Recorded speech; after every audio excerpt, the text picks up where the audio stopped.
ഒരിക്കൽ കൂടി ഇസ്രായേൽ ഒരു വെടിനിർത്തൽ ലംഘിക്കുമ്പോൾ, ഗസയിൽ ഒരിക്കൽ കൂടി ചോരപ്പുഴ ഒഴുക്കുമ്പോൾ എങ്ങും എത്താതെ പോയ ഒരു കരാറിനെ കുറിച്ച് നമുക്ക് സംസാരിക്കാം.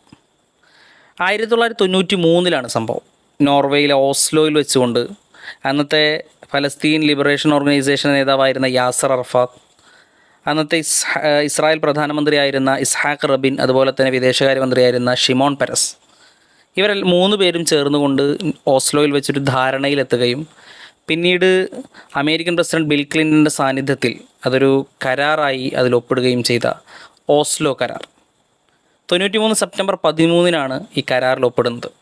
ഇതിൻ്റെ ലക്ഷ്യമെന്ന് പറയുന്നത് 1967 ഇസ്രായേൽ അറബ് യുദ്ധത്തിൽ പിടിച്ചെടുക്കപ്പെട്ട സ്ഥലങ്ങളിൽ നിന്നൊക്കെ ഇസ്രായേൽ പിന്മാറുകയും ഗസ, വെസ്റ്റ് ബാങ്ക് ഉൾപ്പെടെയുള്ള സ്ഥലങ്ങൾ ചേർത്ത് വെച്ചുകൊണ്ട് സ്വതന്ത്ര ഫലസ്തീൻ രാജ്യമെന്ന ഒരാശയമായിരുന്നു യഥാർത്ഥത്തിൽ ഓസ്ലോ കരാറിലൂടെ അവർ മുന്നോട്ട് വെച്ചത്.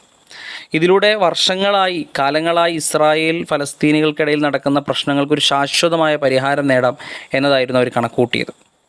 എന്നാൽ യഥാർത്ഥത്തിൽ ഈ കരാർ പൂർത്തിയായില്ല എന്ന് മാത്രമല്ല, ഇസ്രായേൽ ഫലസ്തീൻ ഇഷ്യൂ വീണ്ടും അത് ശക്തമാവുകയും ഇന്നും അതിൻ്റെ പേരിൽ ഗസയിലെ അല്ലെങ്കിൽ ഫലസ്തീനിലെ ജനത വലിയ നരകയാതനകൾ നേരിടുകയും ചെയ്തുകൊണ്ടിരിക്കുന്നു എന്നുള്ളതാണ്.